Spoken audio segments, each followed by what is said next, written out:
Добро утро. На почеток сме на првото продолжение од Фактор здравје за оваа работна недела. Ве поканувам до крај да останете во однос на представувањето на темата и гостинот и вашите јавувања во продолжение.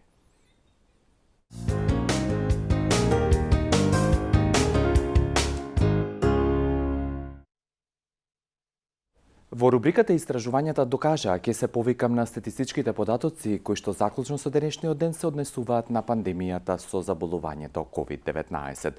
Досега во светот близу 190 милиони луѓе се инфицирани од вирусот на корона и она што е важно дека најголем дел од нив или близу 168 милиони луѓе се веќе оздравени. За жал близу 4 милиони луѓе во светот веќе ја загубија битката со заболувањето COVID-19 и она што во оваа прилика го нагласувам и уште еднаш сакам да го предочам до вас е фактот дека вакцинациите и вакцините кои што постојат се најдобрата и најбрзата превенција од една страна и најбрзиот начин и најдобриот за стекнување на колективен имунитет. Овие факти говорат во контекст на темата која што денеска ќе разговараме и ќе отвориме во Фактор здравје насловена вакцинација и ризици од COVID-19. Гостинот и темата која што денеска ќе ја дискутираме со него ќе ви ја представам, односно ќе ви го представам по оваа прва доза на информации.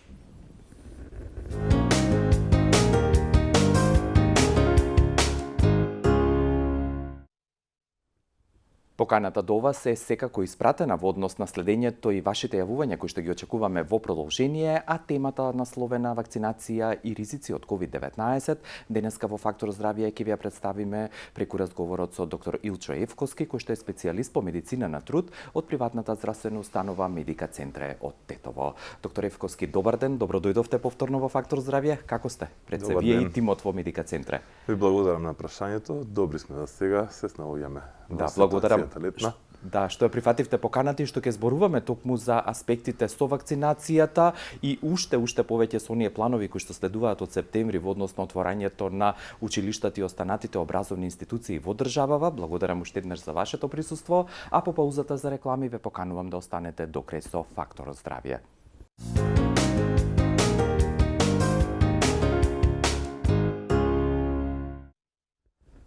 Ве поканувам вас исто така на 6091925 и 6091924 да не се јавите и денеска активно да учествувате во Фактор здравје. Темата вакцинација и ризици од COVID-19 ќе повторам, ќе ја презентираме преку разговорот со доктор Илчо Евковски, специјалист по медицина на труд од приватната здравствена установа Медика Центре од Тетово. Доктор Евковски, со оглед на фактот дека веќе кон крајот на минатата година, односно почетокот на декември, го одбележа првото вакцинирање и службеното употребување преци и дозвола за вакцината на AstraZeneca во Обединетото кралство, понатаму Pfizer, Moderna и другите вакцини, колку денешна перспектива и како гледате на вакцинацијата како процес, ако земеме во предвид фактот дека после делта сојот сега имаме и друг сој на делта вирусот кој што е уште поконтагиозен и уште позаразлив од претходните соеви? Вакцинацијата во светот тече бавно. Тоа го гледаме сите и тоа го знаевме дека така ќе се случува. Англија беше првата која што започна, Обединетото кралство започна првите со вакцините AstraZeneca таму и вакцинираа голема популација до сега, некаде над 64% се вакцинирани со двојна доза, со втората доза, која што би требало да овозможи некаков колективен имунитет. За жал гледаме дека во Англија и покрај толку голема вакцинираност имаме повторно закана, новиот бран веќе започна кај нив. Делта сојот се распространува како низ оние делови каде што се невакцинирани пред се луѓето, но и онаму каде што веќе имаме и завршена вакцинација. Што тоа значи, ќе видиме во иднина што ќе понудат информациите од таму, но сепак би повикал на една предострожност и кон Англија. Она што е важно и да се земе во предвид, сигурно ќе се согласите, Израел како држава која што според процентот на население и вакцинираност е на врвот во однос на светот, како мерка повторно ја воведе носењето на маски на отворено, иако претходно беше тоа изолирано, односно беше укината оваа мерка. Сигурно говори во контекст на оваа контагиозност на вирусот. Секако да, овој вирус, како што кажавме, е 50 до 60% позаразен за разлика од алфа сојот. И кога имате еден сој кој што е позаразен од претходниот 50-60 и сега овој вториот од 50-60, веќе имаме висока контагиозност на овој вирус и би требало сите да се однесуваме како што се однесува и Израел во моментов, бидејќи таму пак е уште поголема стапката, 67 мислам дека беше. Да се уште сте 68. на врвот според вакцинацијата. Они се на врвот со вакцинацијата, но они исто, Израел исто пријавија веќе и заразени лица од двојна вакцина со Pfizer. Кој што кажува дека вакцините не само AstraZeneca, него и Pfizer, дека веќе имаат проблем во штитењето околу Делта сојот. Затоа Израел пристапува повторно кон некои поригорозни мерки, не само маска носење, него и затварање на одредени делови од Израел. Тоа е голема држава и регионите ги затвара каде што мора, каде што е поголема стапката на пренос во заедницата, а онаму каде што не мора се преминува кон некои нефармаколошки мерки кои што може да дополнат таа заштита од вакцините. Она што е важно кога зборуваме за вакцините е изборот пред се кој што го имаме не само кај нас туку и во другите држави. Дали сметате дека изборот токму на разни производители на различен тип на вакцини и во однос на производството и во однос на производителите е предност или недостаток во ова модерно живење? Бидејќи нестручни лица многу зборуваат за вакцините. Значи тука е целата точно ја фативте поентата. Треба некое немедицинско лице кое што не разбира воопшто да одлучи која вакцина ќе биде добра за него. За мене тоа е несоодветна одлука, за мене тоа е лудост.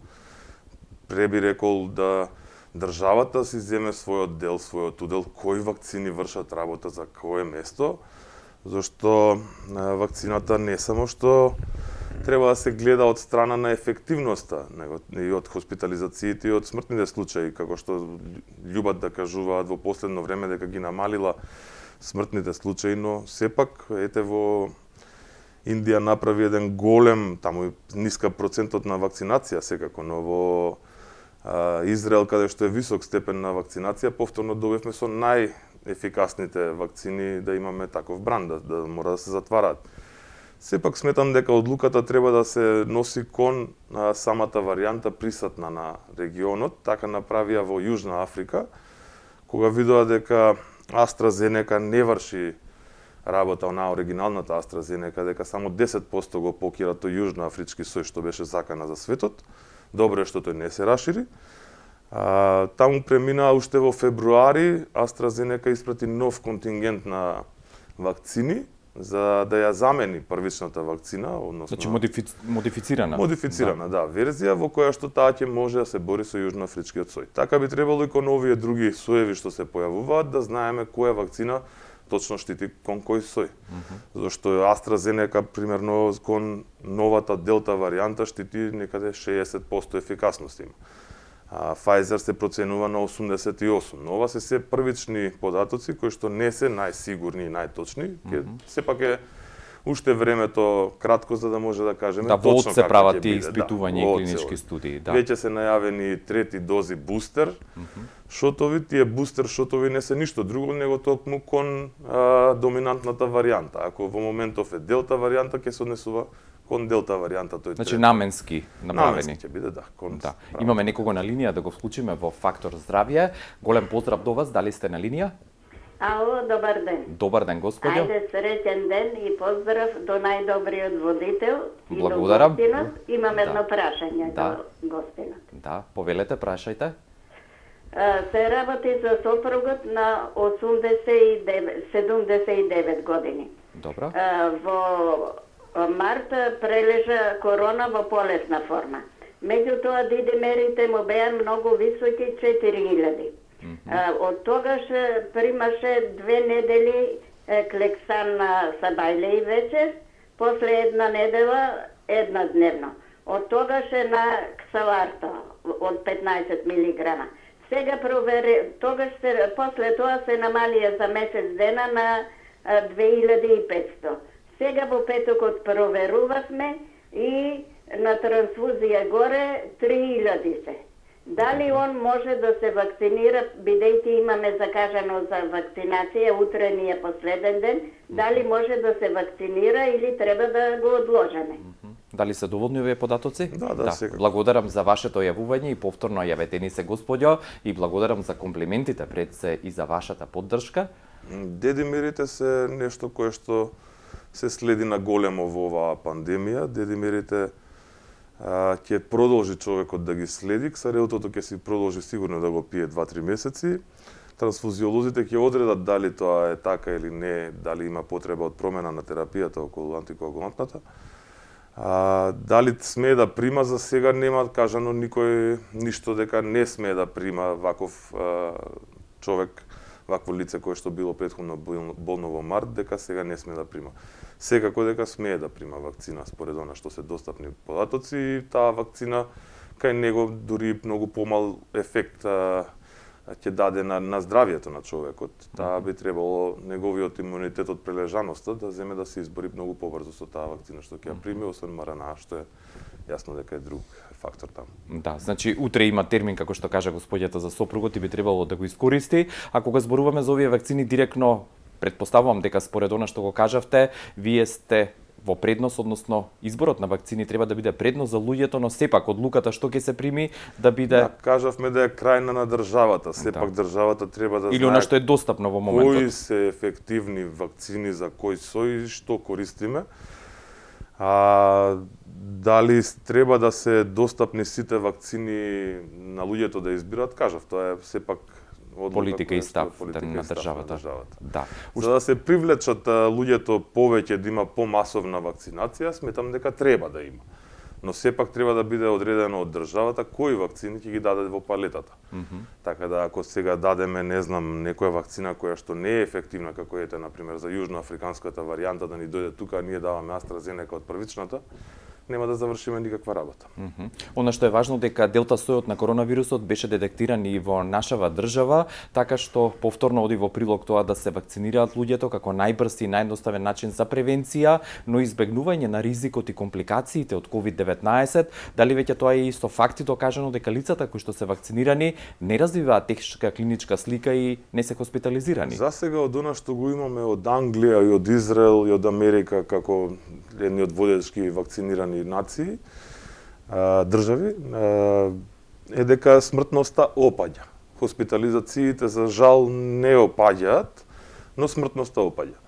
Што е проблемот кај нас? Кај нас доколку овој сој навлезе, тоа што беа оние два случаи за делта сојот, да, тој е доколку навлезе кај нас, во широка трансмисија да почне да се шири, тој ќе ни направи проблем со нови хоспитализации на помлади лица, на активното население, зашто сепак кај нас постарата генерација веќе се вакцинираше и делумно прележа. Ќе направат проблем хоспитализациите да повторно немаме место за другите болни лица, хронично акутно болни лица, кои што ќе се појават за медицинска нега. Повторно нашите доктори, нашите капацитети болнички ќе бидат преплавени со лица кои што се лекуваат, дури и во полесна форма, но тоа значи проблем за целиот наш здравствен систем. Ако е Израел и една Америка и Англија не може да се справат со хоспитализации, мислам дека треба малце посериозно да погледнеме во оваа проблематика. Да, и да бидеме директни уште еднаш да нагласиме, можно е лица кои што се вакцинирани и ги примиле двете дози повторно да заболат, односно да бидат инфицирани со коронавирусот. Секако, значи тоа и производителите, да. Производителите за сега се уште во нивните насоки кажуваат дека вакцинацијата штити од тешка форма и од смрт. Не кажуваат дека штити од заразување, бидејќи уште или дека е траен имунитетот. Да, и дека е траен имунитетот, ние не знаеме. Еве, јас сум вакцинирал во април месец, веројатно веќе започнаа тие мои процеси да опаѓаат заштитни, така да би требало да се размислува веќе за вакцинација на сите кои што се вакциниравме март-април, за да добиеме трета доза во септември-октомври.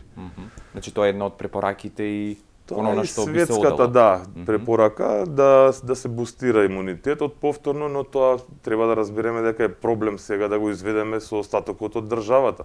Ние сме вакцинирани и треба да се ревакцинираме можеби со трета доза, но што правиме со овие кои што воопшто не премине ниту прва доза.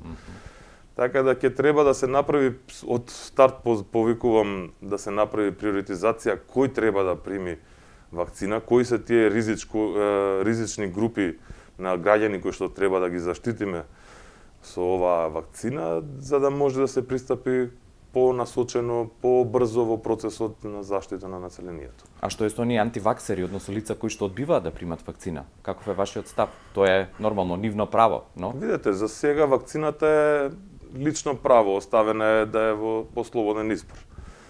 антиваксерите секогаш ќе работат на нивната страна, мислејќи дека се во право. Некој треба многу повеќе да направи во држава за да добиеме население кое што е едуцирано во оваа тема. За сега многу слабо ни течат тие активности на терен. Повеќе гледаме политика отколку што гледаме активности да се едуцира населението. Тоа е основата, да не се плашат луѓето од вирусот, да бидеме подготвени, да се вакцинираме, да знаеме како да се заштитиме себе си и нашите околу нас. И уште еден ваш личен став сакам да ве прашам професионален, бидејќи ги следите светските трендови и она што е во моментов достапно во однос на информациите и препораките, дали поддржувате вакцинација за деца и помлада популација за која што се уште се дебатира во Европската унија? Воопшто не. Значи на тоа сум противник и кажувам дека таа популација воопшто не е вулнерабилна кон COVID-19. Ние немавме деца и адолесценти кои што завршија трагично, освен неколку случаи кај нас, да. Едно бебе беше кое што беше пренесено во Швајцарија и тоа таму почина. Тука кај нас немаме пријавено такви случаи.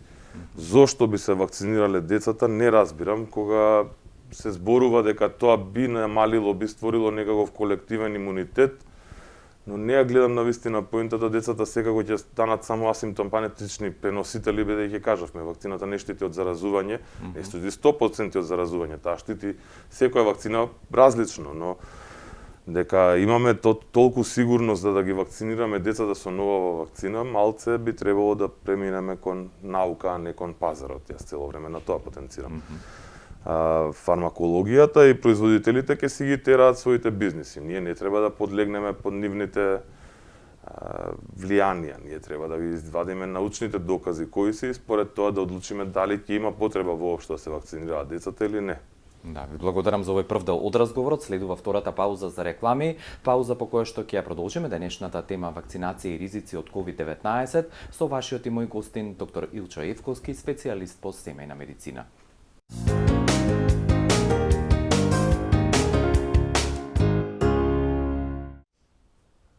Следува вториот дел од Фактор здравје и веднаш во продолжение имаме прилика да слушнеме ваше јавување и наш поддржувач, би рекол, Фактор здравје дел од нашата публика. Добар ден, дали сте на линија? Добар ден, ве молам едно прашање до докторот. Да, поставете. Прележав корона, после дедимерите ми беа 140. Дали во тој случај е препорачливо да се пие аспирин првиот и вториот месец? После короната. Да. Дали ова доволно, доктор Да, Ивковски? Благодарам за вашиот интерес. Да, аспиринот може да се продолжи слободно. Не слушнав која е возраста на господјата, но нека се консултира со матичниот лекар. Верувам дека ако е доволно возрастна, дека ќе може да продолжи со превентивен аспирин. Да. И бидејќи дедимерите беа во центарот на вниманието и прашање и со првата и со втората господја, ме испровоцира да ве прашам кои се вашите препораки, односно лицата кои што поминале потешка форма на COVID-19, дали се препорачува пократко, односно подолго земање на ваква терапија? Се зависи од тоа како се одвива индивидуално кај лицето. Не може да земеме општо земено, мора да се следи лицето, мора да се следат овие пост-ковид промени што остануваат подолго време. Знаеме дека до 6 месеци за сега имаме таква искуство од литературата, дека до 6 месеци може да имаат луѓето пост-ковид симптоми. Тоа мора да се мери лабораториски, нема како да докажеме по лик на човекот дека дали има дедимер или нема покачени.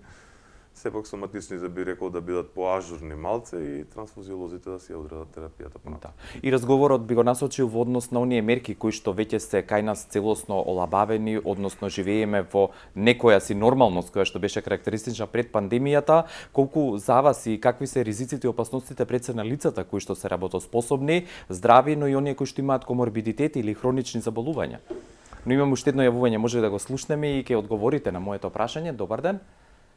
Добар ден. Добро дојдовте и вие, господјо. Кој е вашето прашање? Благодарам, ќе ве молам една информација ако може. Да. Лице со малигно заболување оперисано пред 3 месеца, пред 4, дали може да се вакцинира и ако може со која вакцина? За каква малигна болест станува збор? Само бидете конкретни. Хистеректомија имаше. Добро.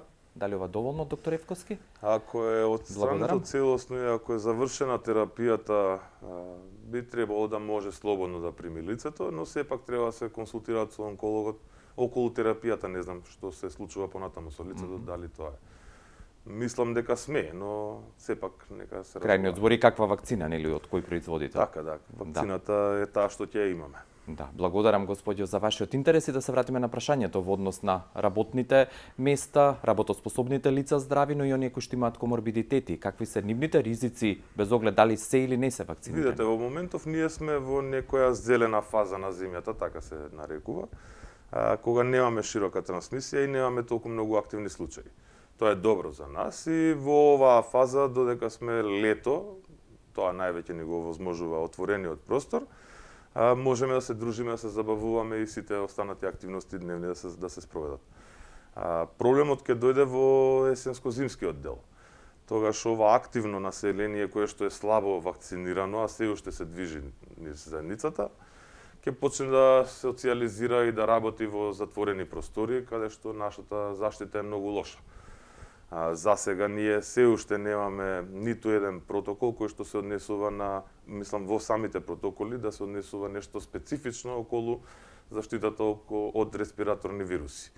Заштитата од респираторни вируси представува една комплексна материја, контрола на инфекции внатре болнични ги работаме во болниците, но сега за жал таа се прошири на поголем дел од населението и на останатите работници.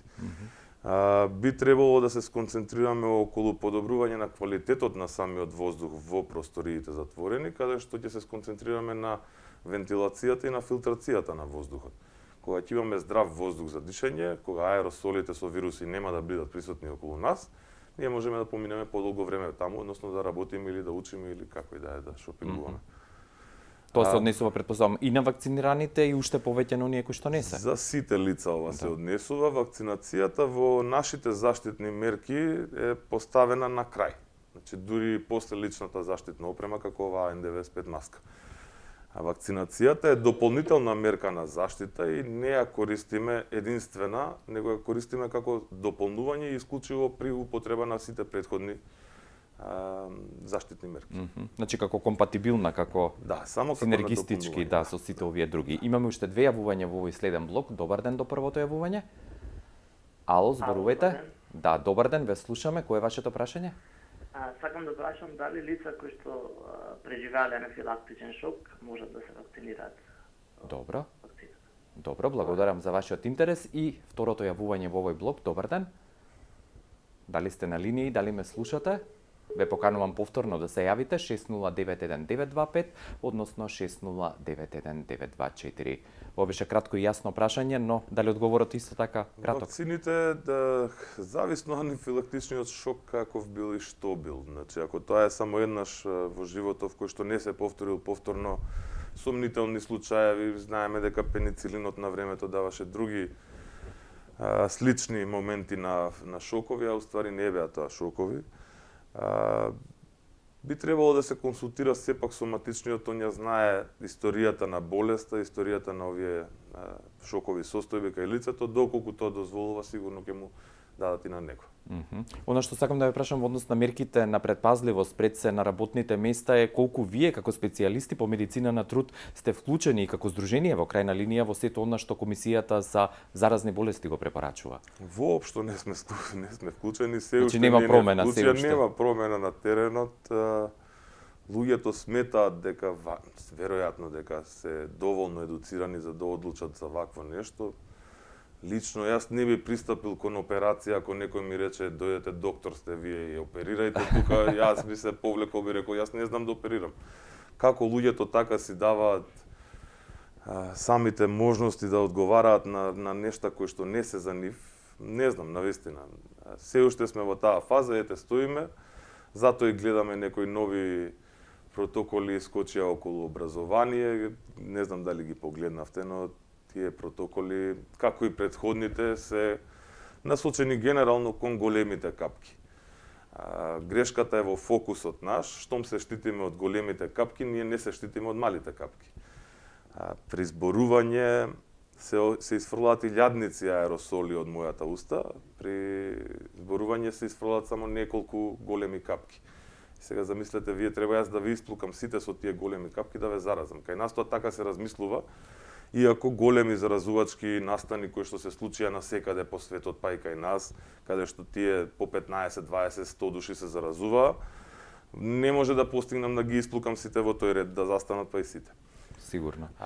Капките мали би требало да бидат во фокусот и таму да ни биде заштитата, а за жал кај нас тоа не го препознаваат епидемиолозите, хирурзите и останатите во комисијата, па дозволуваат децата да имаат лош сега протокол за училишта. Да, тој ме испровоцира, тој ми е следното прашање и поента на кое што сакам да се задржиме е протоколот кој што Министерството за образование и наука го препорача, односно го обзнанија, се однесува на почетокот и најверојатно враќањето во училиште, средните, основните и факултетите на студентите. Што е она што тука најмногу например загрижува и можеби не е соодветно направено како препорака? Најмногу загрижува што прво не сме доволно вакцинирани за да така ние пристапиме. Кога би имале ние 90% вакцинираност во населението, да, може да ги вратиме слободно децата назад. Некако не го разбираме моментот дека тоа едно дете да се појави во таа училница ќе направи проблем. А од друга страна не го разбираат и моментот на дезинфекција, на чистење постојано, кој е ризикот од тие хемикалии што се користат при чистење, зашто тие сите испаруваат. Откако вие ќе исчистите, тие се испаруваат во воздухот и ствараат едни токсични аеросоли кои што оксиди може да наштетат длабоко во нашите органи. Тоа нешто не би смело да се дозволи да се изведе вака непрофесионално, би требало да се сконцентрираме кон целосно здравје на децата, а додека се штитиме од едното да го расипеме, другото не е во ред. А исто не би дозволил доколку родителите и бабите и дедовците, оние кои се грижат за децата, не се целосно вакцинирани децата да започнат во училиште. Би требало до сега да може да разбере државата дека мора да се инвестира во новото време, дека не може да стоиме со старите методи да се справуваме во новото време, да се подобри вентилацијата во училиштата и во сите затворени простори општо низ земјата. Значи не е доволно само прозор, например, да се отвори, да има проверки. Општо вие сега да испушиме една цигара овдека и да отворите прозор, колку време таа цигара ќе се, кој да влезе следен, ќе го осети мирисот и последен час. Значи тоа не може да биде вентилација. Тоа е природна вентилација која што е во нормални услови кога сме вака зелена зона, да. Но во секоја друга фаза, жолта, портокалова, црвена, ние мора да бидеме многу поригорозни и многу подобро спремни, со многу подобри мерки. Вентилацијата и филтрацијата на воздухот насекаде по светот е проблем и побогатите земји и поспремните земји веќе пристапија кон изменување. Англија веќе нуди на градоначелниците да имаат неограничени средства за да ги подобрат амбиенталните услови во училиштата. А Америка исто тоа веќе им издаде и наредба да се подобри вентилацијата и покрај тоа што они веќе имаа вентилација во самите училишта. Ние немаме никаква вентилација, вештачка зборувам, вентилација во училиштата, барем ја не сум запознат дека има. Во тој протокол стои таму дека вентилацијата еднаш е спомената, колку што јас можев да увидам на брзо, и таму стои дека вентилацијата не треба да се користи доколку ја има во училницата. Значи, човекот кој што го пишувал тој протокол е некој кој што не разликува климатизација и вентилација. Значи, тоа е основата во се. Потоа имаат ставено мерење на температура. Мерење на температура е забранета мерка, односно застарена мерка која што дава касни мерки заштитни мерки кои што не ни вршат работа. Асимптоматичните и пресимптоматичните пациенти се оние кои што главно ја движат оваа пандемија. И се пропуштаат со оваа мерка. Вие ќе пуштите дете да дојде на училиште кое што било 2-3 дена пресимптоматично, наеднаш развива симптоми, во тие 2-3 дена тоа може да ширело. Така да би требало да биде многу подобро изведен тој протокол за работа, а особено сите училишта не се исти. Едно училиште во центар на Скопје, едно училиште во некое село по планините не е исто. Значи, мора да се направи проценка на ризикот кон самата институција, кон самата простор каде ќе бидат. Или да се категоризираат во крајна линија, можеби, училиштата. Сепак би идел на индивидуално, на само за себе. Значи, нашата проценка која ја правиме медицина на труд и оние инженери за безбедност што ни се колеги во овој случај, нашата проценка е заедничка за дадено работно место и за дадена работна средина. не е консистент. Значи не можеме вие да речеме сте новинар и имаме новинар на терен. Не е иста проценката за вас во студиото и на терен. Тоа лице таму може да биде со многу повеќе лица во контакт, вие сте само со мене во контакт. Да. Така да мора да се премине кон еден професионализам, повикувам цело време да не сослушаат од властите зошто тоа го зборуваме за да немаме вакви случаи. Ова нешто лани доколку го превземевме кога алармиравме за овој проблем дека вака ќе се случи, дека британската варијанта ќе ни донесе вакви проблеми, никој не послуша во тоа нешто. Да се надеваме дека за Делта сојот нема да бидеме слепи и глуви кон науката, бидејќи вакцинацијата очигледно дека нема да ни дозволи барем оваа зима да бидеме мирни во земјава. Да, и она што сакам уште да ве прашам, барем во училиштата, децата од прво до трето одделение одеа со физичко присуство, имаа избор и барем тие измени, колку што ја знам, беа секое дете да седи само во клупа. Сигурно таа мерка би требало да продолжи. Се колку е капацитетот е друго прашање на една училница. Во протоколот стои децата да имаат физичка дистанца. Ако имаш физичка дистанца од 2 метри, од 1 метро да е, пак треба да бидете оддалечено од тебе на иста клупа, не би можеле да седат две деца. Да. Дали ги проширија училиштата, имав некој таков моабет, дали нешто се деси во меѓувреме, ја да не знам. Но како и да е, ќе има сериозни импликации целото наше однесување кон ладниот период пред сега се уште сме во ниска трансмисија и децата нема да шират толку многу. Но кога ќе започне се, ние пак ќе мора да се затвараме, пак ќе мора децата да ги вратиме онлайн да ни учат. Некако тоа не ми се допаѓа, мислам дека можеше многу попрофесионално и многу подобро да се изведе. Или барем да се направи една проба, да пробаат оние кои што не оделе во училиште овие година и пол, да се вратат и тоа да се направи еден тренинг или една пракса за од септември, веќе сите да знаат. Секако дека треба да се направи адаптација, значи прво ние како социјални суштества, кога ќе се вратиме сега во таа нова ние сега не знаеме да се однесуваме по улица и во затворени средини, се мислиме дали треба да се поздравиме со рака, дали треба бокс, дали лакт, дали да се гушнеме, да не се гушнеме. Значи тоа се сите моменти на ресоциализација, повторно се враќаме назад во нашите секојдневие.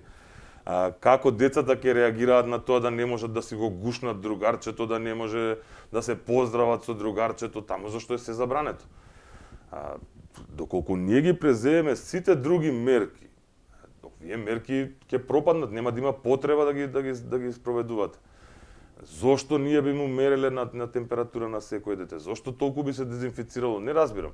Значи, доволно е да направиме претходни мерки заштитни, со кои што ќе елиминираме присуство на самиот вирус внатре, ќе ги мониторираме децата во нивното движење, кој со кој било во контакт, за да знаеме навремено да ги изолираме дома, да се направат повремено тестови на самото место, колку е присутно заразата во училниците и помеѓу учителите и помеѓу родителите на тие деца, и така ќе знаеме многу подобро се справиме. Вентилација и филтрација на воздухот, ако го введеме, ќе може да ги трнат и маските.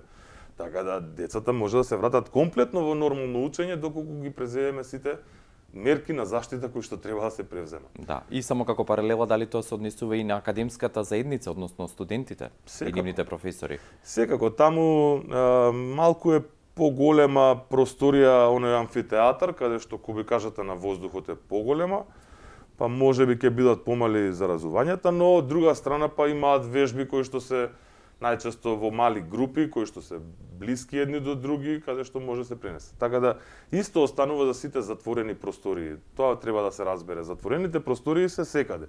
И во администрација, и кај вас во телевизија, и во комби полициско, значи секаде апсолутно е затворена просторот. Штом немате доволна филтрација и вентилација на воздухот пред се, вие дозволувате тие аеросоли со вируси да се билдаат во самиот воздух. Со самото дишење вие ги внесувате. Така да мора да се сконцентрираме на таа страна, а не на се останато. Сметам дека претерано потрошивме средства и време на неефективни мерки за заштита на луѓето.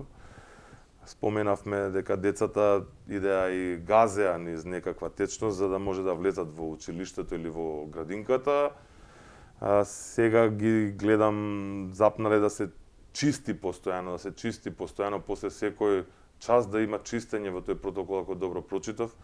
Тоа не можеш да го постигнеш ни со работна сила, А од друга страна, после секое чистење треба да се излуфтира, да се вентилира. Доколку ние имаме добра вентилација во просторот, тој ќе ја повлече, нема да дозволи, но тоа значи дека 12 пати во еден час треба да се изфрли воздухот од затворената просторија. Тоа кај нас со отворен прозор не може да се постигне, да се разбереме. Потребна е вентилација која што е механичка за тоа нешто. Да, ви благодарам за сите овие совети, препораки и пред се коментари кои што ги презентиравте, доктор Евковски, и секако ви посакувам убаво и мирно лето, со покана повторно од есен да ни бидете дел од Фактор здравје.